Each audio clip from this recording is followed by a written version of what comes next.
الحمد لله رب العالمين، والصلاة والسلام على سيدنا وحبيبنا محمد وعلى آله وأصحابه أجمعين.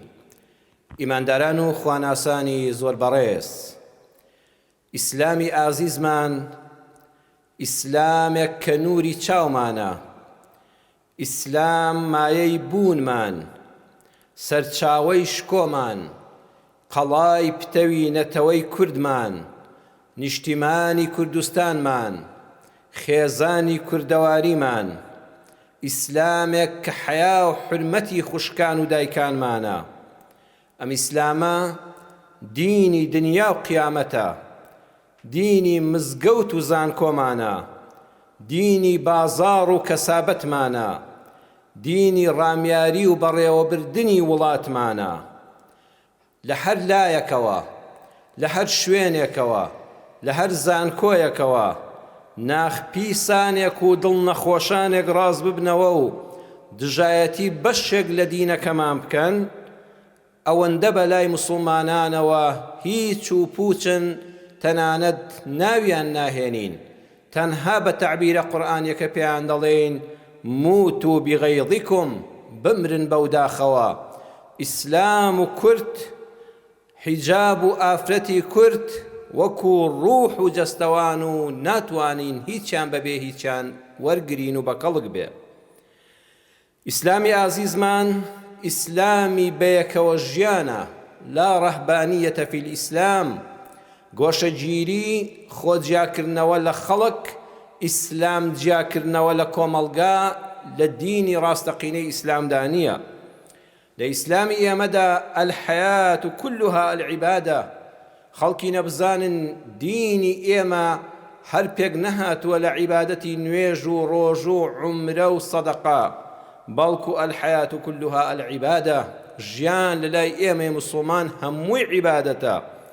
زەردەخەنە، ڕووی خۆش، زمانی شیرین، بەخشندەیی، دڵدانەوەی نەخۆشێک، دڵدانەوەی خەمبارێک، چارەسەری کێشەی گرفتارێک، پابەندبوون بە یاساکانی وڵات بۆ سەلامەتی خۆت و موسڵمانان، توێژینەوەی زانستی لە ناو زانکۆیەکە بۆ دۆزینەوەی دەرمانێک بۆ نەخۆش و بیماران، ئەمە لە دینی ئێمەدا هەمووی بە عیبادەت حیسابە. تێکەڵاوی خەڵک بە ئەی موسڵمان، بەڵام بەم مەرجانە: المحبة وفاء دعاء، الصداقة وفاء، الوطن انتماء، الحياة عطاء. خەڵکینە، خۆشەویستی واتە دوعاکردن بۆ یەکتر. ئەگەر کەسێکت خۆشویست و لە کاتێکا بەرەو ڕوود نییە، لە بیرت نەبوو دوعایەکی خێری بۆ بکەی، ئەو خۆشەویستە ڕاستەقینە نییە. چەند جار دوعامان کردووە بۆ خوشکان و برایانی موسڵمانمان. هاوسەرێک کاتێکە هاوسەرەکەی لانیە و دوعای خێری بۆ ناکە، نیشانەی ئەوەیە بەڕاستی خۆشی ناوێ. هەر ژن و مێردێک دوعای خێر بۆ یەکتر نەکەن، نیشانەی ئەوەیە خۆشەویستی ڕاستەقینەیان نییە. خۆشەویستی ڕاستەقینەی باوک و دایک بۆ ئەولاد، ئەولاد بۆ دایک و باوک ئەوەیە دایمە دەم بەخێر بن، دەم بە دوعا بن بۆ یەکتر. کەسێکت خۆش دەوێ لە پاش ملەک کە ئەو لەوێنێ و دوعات بۆ نەکرد، بزانە خۆشەویستێکی ڕاستەقینە لە نێوانتاندا نییە. الصداقة الوفاء، هاوڕێیەتی بریتیە لە وەفاداری. بەخوا هەر هاوڕێیەتیەک کە دوو کەس دەبن بە هاوڕێ و برادەری یەکتر، ئەگەر وەفادار نەبن بەرامبەر یەکتر، ئەو هاوڕێیەتیە ڕاستەقینە نییە. بۆیە هاوڕێی پاروبادان و سفرەی ڕازاوە هیچ نییە کاتێک کە وەفادار نەبێ بۆت و لە ڕۆژی ناڕەحەتی و زەحمەتدا لەگەڵتانە بێ و وەفای بۆت نەبێ.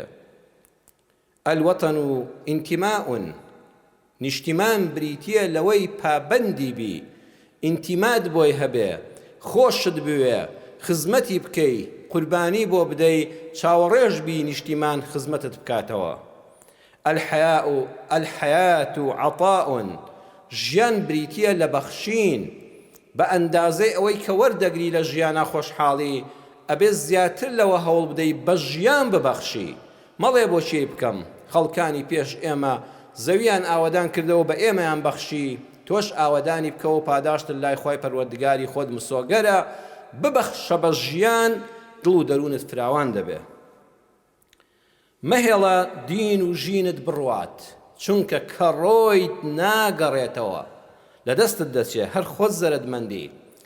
ئیمامی تەبەرانی لە ئەلمەجموع الکەبیرە لە عەتای ضەبیەوە ڕیوایەت دەکات، دەفەرمێ چوومە خزمەت پێغەمبەری خوا صلی الله علیه وسلم کە خۆم مسلمان بووم، وتم ئەی خۆشەویستی خوا، باوکێکی پیر و چەند برام هەن دەگەڕێمەوە بۆ لایەن و ئامۆژگاریان دەکەم و بەڵکو مسلمان ببن و بیان هێنمە خزمەتت. پێغەمبەر صلی الله علیه وسلم فەرمووی زۆر باشە، ئینهم ئەسلموا فهو خەیر لەهم، ئەگەر مسلمان ببن بۆ خۆیان باشە، وئین ئەبەو، ئەگە تۆش جوان ئیسلامت بۆ شیکردنەوە و وتیان نەخێر مسلمان نابین، وئین ئەبەو فإن الإسلام واسع عریض، ئەوە ئیسلام زۆر فراوانە مەیدانەکەی، ئەم مەیدانی ئیسلامەتیە لەسەر کەس پەکی نەکەوتووە، بەڵێ هەر کەسێ مسلمان بێ بۆ خۆی قازانجە، ئەوەش کەوا پشت لە ئیسلام کە مەیدانی ئیسلام فراوانە. ئەگەر تۆ نوێژ ناکەی خۆت زەرەر دەکەی، بەخوا نوێژ خوێنان زۆر زۆرن. ئەگەر تۆ هاتوچۆی مزگەوت ناکەی، مزگەوت چۆڵ نابێ، بەردەوام نوێژ خوێنان و ئەهلی سەفی مزگەوت زیاد دەبن. ئەگەر تۆ دژایەتی ئیسلام دەکەی، ڕۆژانە خەڵک لە ئەوروپا باوەشی بۆ دەکاتەوە. ئەگەر تۆ قورئان ناخوێنی، ڕۆژ بە ڕۆژ پەپولەکانی دەوری قورئان زیاد دەبن. ئەگەر تۆ خێر ناکەی، خێرەومەندان زیاد دەبن. تۆ پێداویستی خەڵک جێبەجێ ناکەی، خۆتیان لێ دەپارێزی، خوا لەسەر تۆپەک ناخات، دەیان کەسی تری دەست بەخێر دێنێتە ناو کۆمەڵگاوە. ئەوە خۆتی وەحدەکە الخاسر، ئەوە تەنها تۆی کە زەرەدت کردووە، تەنها تۆ زەرەرمەندی. قافڵەی ئیسلام دەڕوا، تۆ لە چک فڕێ دەدەی، تۆ باڵاپۆشی فڕێ دەدەی، هەر ناوێکی لێ دەنەی، والله تۆ زەرەر دەکەی. کاروانی پڕشکۆی ئیسلام بەردەوامە. إن تكفروا أنتم ومن في الأرض جميعا فإن الله لغني حميد. لسورة إبراهيم آياتي هشتا پروردگار لسر زمانی موسى دا فرمي أجر وهموتان ومن في الأرض جميعا، أوي لسر زوية جميعا هرهموي. إسلام رو 8 مليار مرۆڤ لسر زوي هيا. ئەگەر ئەو 8 ملیارە جەمیعە یەک کەسی ئیماندار نەبێ، هەمووی بێ بڕوا بێ بەخوای پەروەردگار، فإن الله لغني حميد. دڵنیابن الله سبحانه وتعالى لغني بەلامی تەأکید، ئەوە بێ ئیحتیاجە، ئیحتیاجی بە کەس نییە، حەمید هەمیشە سوپاس کراوە. تۆ سوپاسی ناکەی، تۆ 8 ملیار خەڵکی سەر زەوی ئەگەر یەک ئیمانداری تێدا نەبێ بڵێ ئەلحەمدولله، بڵێ سوبحان الله، ئەوە دڵنیا بە نەک 8 ملیار 8 ملیار زیاتر بەس مێرولا دەڵێ سوبحان الله، سبح لله ما في السماوات وما في الأرض، ئەی ئەوەی ئاسمانەکان کە ئێمە هەر نازانین چه مەخلوقاتێکی لێیە، هەمووی دەڵێ سوبحان الله. تۆ چ ژمارەیەکی لە داستی ئەواندا، هەر هیچ نی. وحدك الخاسر، كاكا تو خود خسارة مندي، خوشكم تو خود خسارة مندي كجلي إسلام فريد دي جهر بهر ناويك وبي. برزان جيان كاتك تشيجي هيا كمتمانة هيا لنيوان تو بران بركت دا، كمتمانة نما جيان دبيت جان. لو تاري رابردو دا باسي او من كد ام إسلام پر جوهر پر بركتا، ڕێک باسی ئەومان بۆ دەکات ژیانمان هەمووی لەسەر متمانە بنیاد بندرێ. شێش ببینین لەوەی کەوا متمانەمان بە یەکتر هەیە، ئەینا ژیان دەبێت بە ژان. وەڵڵاهی جاران زۆر جار باسم کردو بۆتان، جاران نەخواردنێکی وەکو ئێستا هەبوو، نەخانوەکانمان وا بوو، نەپۆشاکمان ئاوا ڕێکوپێک بوو، نە ئۆتۆمبیلی ماڵی خۆمان هەبوو، ژیانێکی کولەمەرجی کە خەڵک دڵخۆش بوو. کەچی خەڵک دڵخۆش بوو بۆچی؟ چونکە متمانە هەبوو. کەسێکی خۆش دەویست تەنها لەبەر خوا، کە دەیگوت هاوڕێ و دۆستم متمانەی پێی بوو.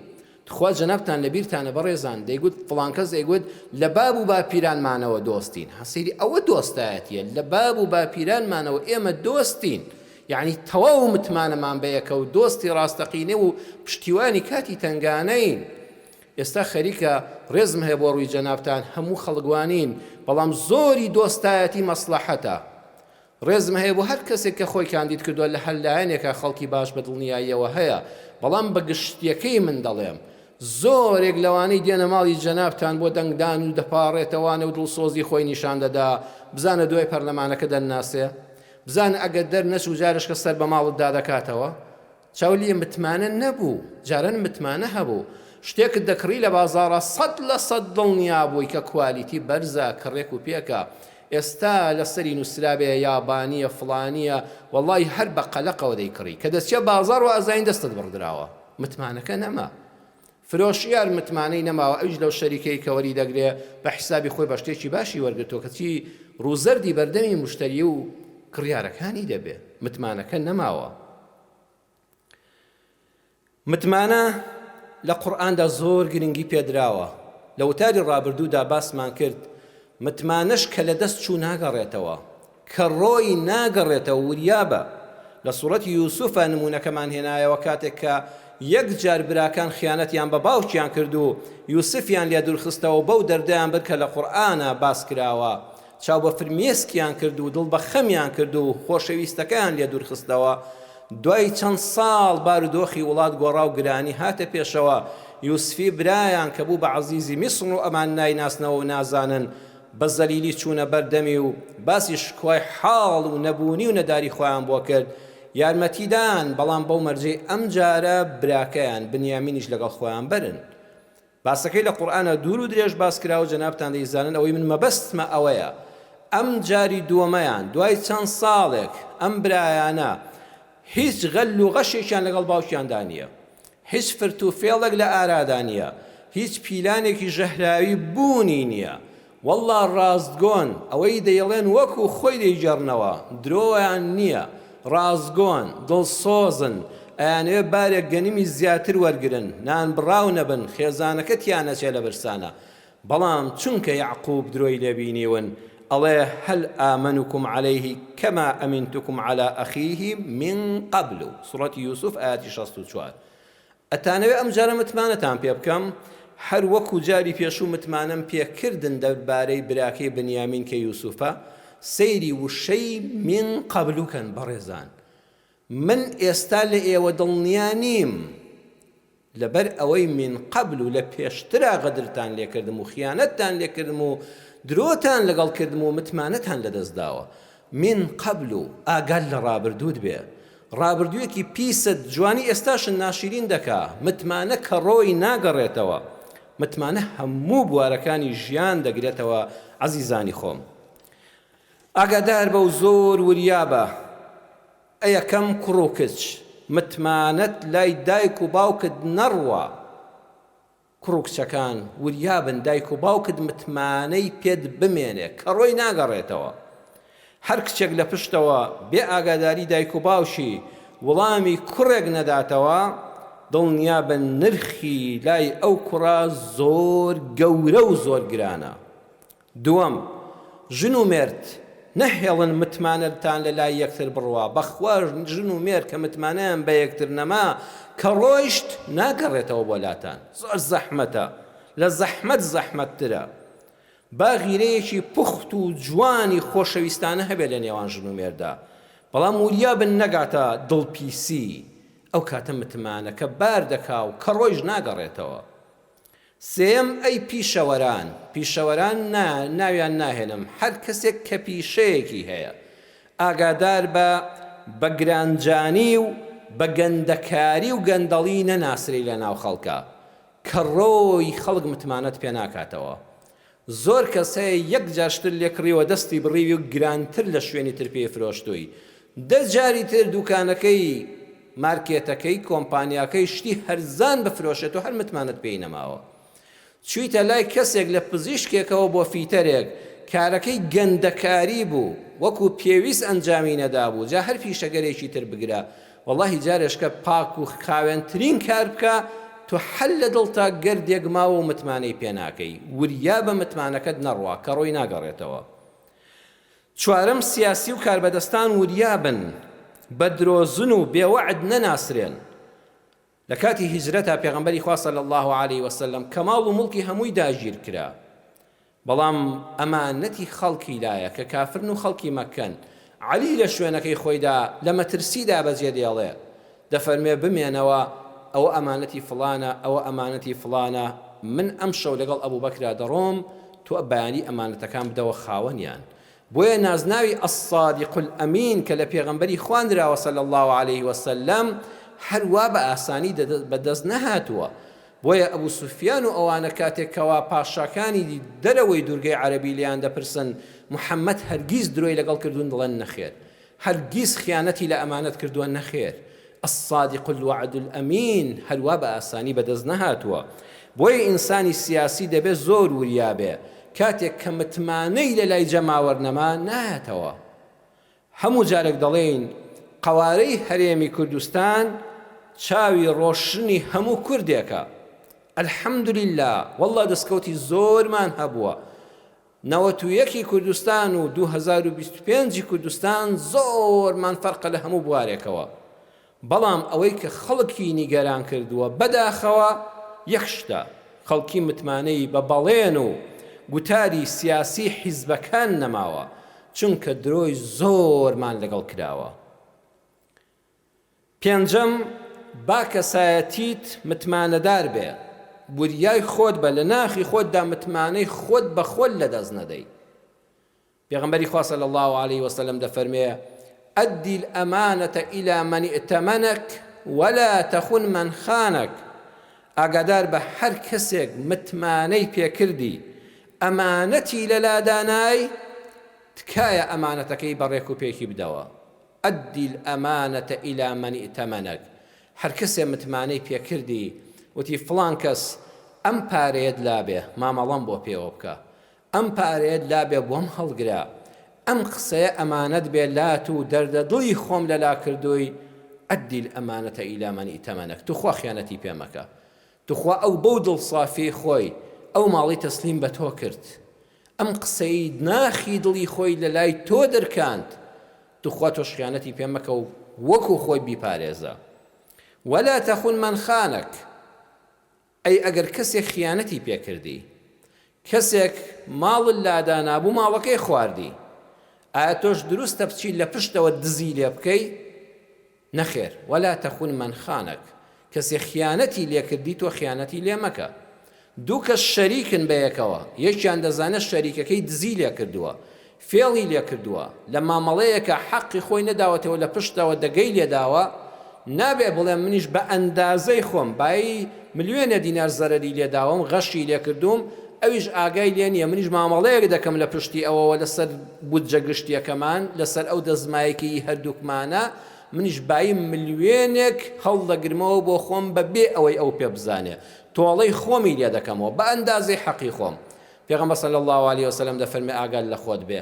ولا تخن من خانك. خیانەت بە کەسێک مەکە کە ئەو خیانەتی لێ کردووی. الله ئەم فەرمودانە چەند گەوهەرینن. ئەمە لەبەر چی؟ خۆ حەقی خۆتە، بە ئەندازەی خۆت فێڵت لێکراوە، خیانەتت لێکراوە، زەرەرت لێدراوە، بەڵام تۆ با تووشی داوی خیانەت نەبی، چونکە تۆ ئەوەندە متمانەت بەخۆتە، پێش ئەوەی خەڵک متمانەت پێ بکە خۆت متمانەت بەخۆتە، کە خیانەتت کرد متمانەت بەخۆت نامێنێ. سبحان الله، بڕواتان هەبێ بەڕێزان، گەورەترین کارەسات ئەوەیە متمانەت بەخۆت نەمێنێ. بۆیە پێغەمبەری ئەکرەم صلی الله عليه وسلم ئەو مامۆستای دەروون ناسانە، مامۆستای کۆمەڵ ناسان فێرمان دەکا خیانەت لە کەسێک مەکە کە خیانەتی لێ کردووی، چونکە ئەو کاتەی یەکەم کەس خۆت زەرت دەکەی، متمانەت بە ناخی خۆت نامێنێ. شەشەم، چەند خۆشە متمانەت بە وڵاتەکەت هەبێت. ئای وڵات چەند شیرینە، شوێنی لەدایک بوونت، شوێنی گەورەبوونت، خاکێک کە نان و ئاوەکەی لەسەر بەدەستدێنی، کە مردیشی هەر لە ئامێزت دەگرێتەوە. ئەها کەسانێکمان هەن لە ئەوروپا دەمرن، لە ئەمریکا دەمرن، ئەگەر توانای داراییان هەبێ ئیلا جەنازەکەی دێننەوە، مەیتەکەی دێننەوە، ئەڵێن لە خاکی دایکی نیشتیماندا نێژرا. یعنی کەسێک کە کەسێکی لێ مردووە ئەگەر لە غەریبیدا بێ زۆر بۆی مەحزوونە، کە جەنازەکەی دێتەوە پەنا بەخوا، جگەر گۆشەکەی مردووە لە ئەوروپا، بە تارە، بە مەسرەفی زۆر، بە تەکلیف هێناویانەتەوە، بەس ئەوەندە جەنازەکە لێرە بنێژرێ، سەبوریەک بەدڵی دادێ. ئەم نیشتیمانە چەند خۆشە دڵنیابی تێیدا، متمانەت پێی بمێنێ، متمانەت بە کاربەدەستانی وڵاتەکەت هەبێ، چەند خۆشە متمانەت بە حکومەت هەبێ بتوانی پارەیەک لە بانکا دانی. من ئێستا لە جەنابتان دەپرسم 500,000 دینارت هەبێ مەترسیت هەیە کە لە ماڵەوە لێن نەدزن، ناوێت بە ئیسراحەت دەبێت لە جیفان تابێت لە جیفانیش لە واسیە لە بازار لێت بکەویان لێ بدزن. لە هەموو دنیای ئەم سەردەمەدا لە زۆربەی هەر زۆری وڵاتانە یەک کەس دینارێکی لە جیفانان نییە، کەسێک دۆلارێکی لە ماڵەوە دانراوی نییە. متمانەی هەیە بە حکومەتەکەی، ئەی با لە بانقا تەسلیمی دەکا، ئەو بانکە ئەو بانقا پارەکەت دەپارێزێ. تۆ یەک مەترسید نییە حکومەت دەڕوخێ، کار بەدەست لا دەچێ، ئینتیخابات هەڵدەوەشێت، چی دەبێ؟ متمانەت بە نیشتیمانەکەت هەیە، ئەوە نیشتیمانەکەت ئەو بانقە پارەکەی بۆ هەڵگرتووی. بەڵام وەرن بزانن لە وڵاتی ئێمەدا بەڕێزان چێ دەتوانێت 10,000 دینار لە بانقێکا دانێ، بەخوا متمانەی پێ نییە. لەو بە هەژمارە نازام چیەوەی کە خەڵکی پێدەخەڵەتێنن، ئەوەتانێک کابرا کە موچەکەی دێ ملی خۆی بۆ دەشکێنێ، ڕاستە زۆری هەرە محتاجە، بەڵام ئەوەشی کە جیفانەکەشی هێشتا خاڵی نێو سەرچاوێشکەشی هەیە ئەڵێ نەوەکو حکومەت دەستی بەسەراگرێ و بیدزێ، هەر خێرا فەجری بەیانی لە بەردەمی جیهازەکە حازرە. ئەوە هەمووی نیشانەی بێمتمانەییە.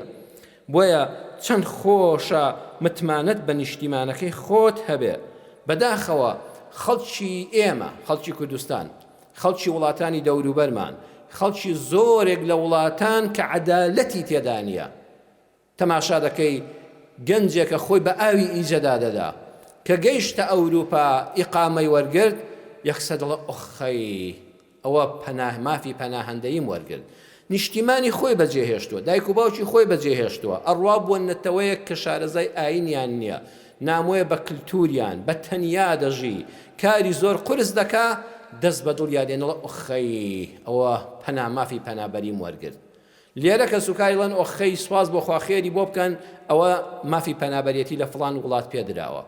ئەمە نیشانەیە وەیە کە متمانەی بە وڵاتی خۆی نییە، بەڵام خەڵکی تروانیە. متمانەی بە وڵاتی خۆیەتی مەگەر بۆ گەشت و گەڕان و سەیران و سیاحەت و خوێندن ڕوو لە وڵاتێکە، دڵی هەر لای نیشتیمانەکەیەتی.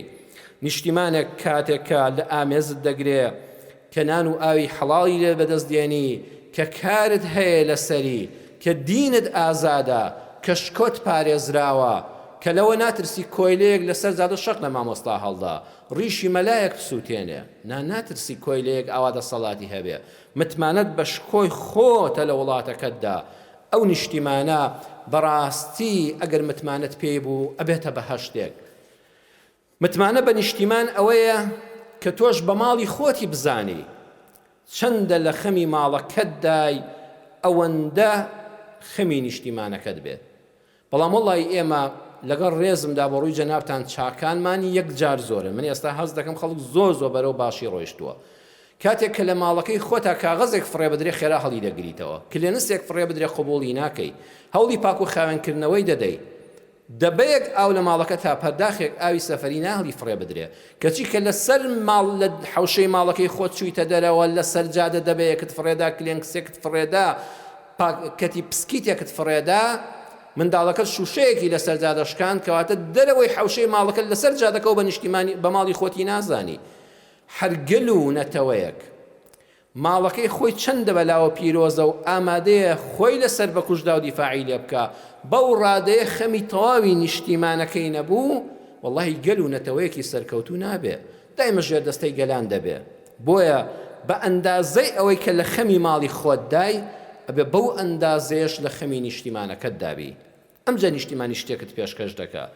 کوردی ئێمە کە بەرگەی ئەو هەمووستەمەی داگیرکەرانی کوردستانی گرتووە، پێشمەرگەی دروست کردووە، پێشمەرگە قارەمانی نەتەوەی، ئەو هەموو زیندانە سیاسیەی کەوتوو لە پشتیان دراوە کە بەسەر شوشەدا ڕۆیشتووە و ئامادە نەبووە وشەیەک دژی نیشتیمانەکەی بڵێ.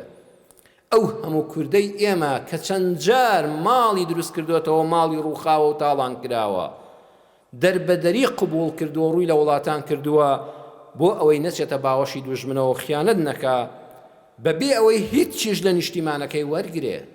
ئەم هەموو قوربانی بۆ داوە هی ئەوە بوو کوردستانیان بە ماڵی خۆیان دەزانی، پێشمەرگەیەک بز بە بستی ئەم خاکی کوردستانی بە ماڵی خۆی دەزانی، کە شەڕی لەسەر دەکرد وەی ئەزانی دیفاع لە ناو ماڵەکەی خۆی دەکا. بۆیە پێشمەرگی جاران ئەوەندە بەهێز بوو، زیندانی سیاسی جاران ئەوەندە خۆڕاگر بوو. هێمنی موکریانی کە قوربانی زۆری داوە بۆ کوردستان چەند جوان دەڵێ لە شاییدا لە وەختی هەڵپەڕینە لە خۆشیدا لە کاتی پێکەنینە لە کۆڕی ماتەم و گریان و شینە ئەمن ئەی نیشتیمان هەر تۆم لەبیرە بە شەو تاک و بەسەر مازاڵ دەبێ خەو بە ڕۆژ تاک و دووبارە دێتەوە شەو لە کاتێکە کە دەدوێنم ئەم و ئەو ئەمن ئەی نیشتیمان هەر تۆم لەبیرە ئەو کوردایەتیە پاک و خاوێنە بەداخەوە دەڵێم ئومێدەوارم بیر و ڕاکەی من هەڵە بێ کار بەدەستانمان بەداخەوە هەر لە کاتی زەوی داگیرکردن و تاپۆکردنی لەسەر خۆیان و کوڕەکانیان بۆ پرۆژێ بەرهەمهێنانی خۆیان بۆ دروستکردنی بەنزینخانە و شوێنی فرۆشتنی نەوت بە خەڵکی فەرژار بەس وا ئەزانم لەو کاتەدا نیشتیمانیان لەبیرە لە تۆڵەشدا ئینجا کار بەدەستانمان لە کات یەکەم لە کاتی داگیرکردنی زەوی نیشتیماندا و تاپۆکردنی لەسەر خۆیان و کوڕەکانیان نیشتیمانیان لەبیرە و دووەم لەو کاتەی کەوا نەوت دەفرۆشن و پارەکەی بەهی خۆیان دەزانن و ئەزانن شیری بەری دایکی خۆیانە و ئاوا بە حەڵاڵی نۆشی دەکەن و دەیکەن بە پرۆژە و دەینێرنە دەرەوەی وڵات و هەمووی بۆ خۆیان بەکاردێنن و ئەزانن بەس لەو دوو کاتەدا بەداخەوە نیشتیمانیان لەبیرە لە تۆڵەشدا خەڵکی فەقیر و هەژاری دڵسۆزی وڵات ئەویش ئەوەندەی نەهامەتی چێشتووە و لە بەرهەمی ئەم خاکە هیچی بەرنەکەوتووە ئەو میلەتە هەژار و داماوەش هەر لە کاتی دابەشکردنی موچەدا نیشتیمانی کوردستانی لەبیرە ئومێدەوارم هەڵە بم بەڵام ئەگەر وا بمێنێتەوە کیانی نەتەوەییمان لە خەتەردا دەبێت نیشتیمان دایکتە نیشتیمانی کوردستانمان ماڵەکانمانە بەخوا چۆن دەبێت خەمی ناو ماڵی خۆتت بێ هەر کەسێک بە تەمای کاسە دراوسێ بێ شۆربای بۆ بێنێ ئەبێت نانی وشکی بخوا ئەوە پندێکی کوردەواریە ئەوەی بە تەمای چێشتی دراوسێ بێ ئەبێ نان و ئاو یان نانی وشکی بخوا لە کوشراوی لە شۆرباکەی ناکوشێ بەخوا ئێمەش وا ئەم دوو سێم و چێژ لە عێراقا هات ئەگەر ئەم کوردستانە بەرپرسانی ئەم کوردستانە هەر بە تەمابن لە دراوسەی عێراقەوە شۆربامان بۆ بێ ئەوە تا بەرهەمەکەشیان لەدەست دەرێنان بە ناپاکی ناوخۆتان بە غەش و خیانەت لەم میلەتە بەو نەعەدالەتی کە ئێمە چەند ساڵە دڵسۆزانە بێلایەنانە هاواری بۆ دەکەین ئەوە تا نەوتیشیان لەدەست دەرێنان موچەی دووسێ مانگی شت دەداتێ بەڵام دڵنیا بنجارشکە گرفتت بۆ دروست دەکاتەوە ئەوەی بە تەمای کاسە دراوسەیەتی بێ بە شۆربا بە نان و ئاو دەبێ بژی بۆیە بە ئاگامان لە خۆمان بێ کوردستانمان بە ماڵی خۆمان بزانین متمانەمان بە نیشتیمانەکەمان بێ نیشتیمانیش متمانەی بە ئێمە بێ متمانە کە لە ژیاندا نەما بەڕێزان ژیان دەبێتە ژان داواکارم لە خوای پەروەردگار یا ئیلاහ العالمین یا رب العالمین یا الله متمانە لەدەست نەدەین بە پاچی بژین ڕابردوویەکی پاکمان هەیە یا ڕەبی خوا لە داهاتووشدا بە پاچی بژین متمانەمان بە خۆمان بێ متمانەمان هەبێ لە ناو خەڵکە متمانەمان لەدەست نەدەین یا ڕەبی خوای پەروەردگار کوردستانمان ئاوەدان کەی لە شەڕی ناحەزان بە دوورمان کەی عاقبەت خێرمان کەی شیفای نەخۆشەکانمان بدەی دڵبەخەمەکانمان دڵخۆشکەی گەنج و لاوەکانمان کە ڕوویان کردوتە هەندەران ڕۆژێک ئەم کوردستانە ئەوەندە ئاوەدان بێ ئەوەندە پڕخێر و بەرەکەت بوو بێ ئەوەندە عەدالەتی تێدا بێ بە سەربەرزی و دینداری و دڵخۆشیەوە یا الله بە شانازیەوە بگەڕێنەوە بە دایکی نیشتیمانی کوردستان یا ڕەبی خوایە ڕۆڵەکانمان لە هەر شوێنەکن بیان پارێزی یا ڕەبی خوایە خێزانەکانمان بەختەوەرکەی ئەوانەی کێشەی خێزانیان هەیە بەهانە و هاواریانەوە بێ منداڵەکانمان ساڵحکەی منداڵی ساڵحیش ببەخشی بەو ماڵانەی کە تا ئێستا منداڵیان نییە یا ئەرحەم الراحمین دەرگای ڕەحمەتی خۆت لە هەموو لایەکمان بکەیتەوە آمین آمین آمین والحمد لله رب العالمين